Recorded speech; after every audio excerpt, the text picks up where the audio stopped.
자, 우리가 침상 정리는요, 배드메이킹 같은 경우 시험 문제에서 반드시 출제가 되고 있습니다. 그래서 한 번 더 자세하게 설명을 좀 드리겠습니다. 자, 환자가 새로 입원을 했습니다. 그러면 감염 예방을 위해서 반드시 침상을 깨끗하게 정리를 해야 되는데요. 비어있는지 우리가 확인부터 해야겠죠. 그 침상을 바로 우리가 빈 침상이라고 합니다. 환자가 새로 입원했네. 그럼 뭐라고 한다고? 빈 침상이라고 한다. 또 우리가 환자 갑자기 누워있다가 엑스레이 찍고 오실게요, MRI 찍으실게요, 뭐 하실게요, 이런 환자가 잠깐 자리를 비워야 합니다. 그럼 이불을 요래 걷어놓고 가겠지. 그래서 우리가 이불을 이렇게 걷어놓고 간다. 그래서 개방침상이라고 부릅니다. 개방침상은요, 환자 검사실이나 이렇게 잠시 자리를 비웠을 때 그 침상을 뜻한다. 또 하나는 수술침상입니다. 수술이 끝나고 왔어요, 방금. 그러면 스트레처카로 환자 이렇게 옆으로 이동을 한단 말이에요. 환자를 굴러서 이동을 하기 때문에 이불이 밑에 있으면 안 되고 옆에서 이렇게 넘어가야 된다.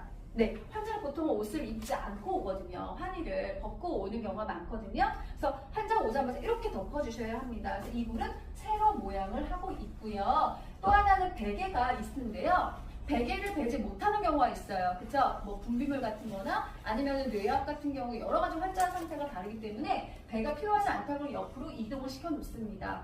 근데 수술을 침상에서 시험에서 맨날 나오는 거는 바로 뭐다? 방수포다.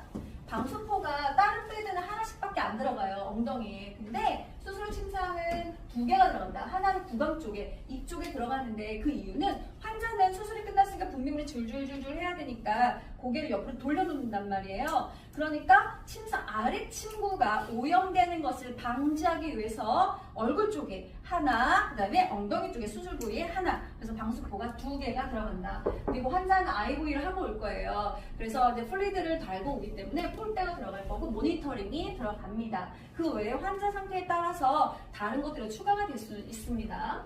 자, 골절 환자입니다. 어디가 부러졌는지 모르겠지만 뼈가 부러졌어요. 그죠? 그러면 뼈를 맞췄을 거예요. 수술방에서. 맞추고 환자 그대로 이동을 했기 때문에 그 맞춰놓은 대로 신체 선열이라고 부릅니다. 그것을 유지해야 되니까 아주 어떻게 딱딱한 침상이다. 그래서 우리는 널판지를 댄 딱딱한 침상 이렇게 암기하시면 되세요. 골절 환자는 그래서 뭐다? 신체 선열을 유지하기 위해서 널판지를 댄 딱딱한 침상을 사용해야 한다. 이렇게 기억을 하시면 됩니다. 이 크레들이라고 하는 건요, 베드가 있으면 이렇게 뼈대 같은 게 이렇게 뼈대가 있고 그 위에 시트를 덮는 거예요. 그러니까 시트가 직접 피부에 닿지 않아야 한다거나 아니면 다른 걸 모니터링이나 치료나 이런 것들로 인해서 좀 불편하다 싶으면 뼈대를 친다고 생각하시면 돼요. 그게 바로 크레들입니다. 크레들 침상은요, 너무 허약한 환자이거나 아니면 전신 화상을 입어서 전신에 다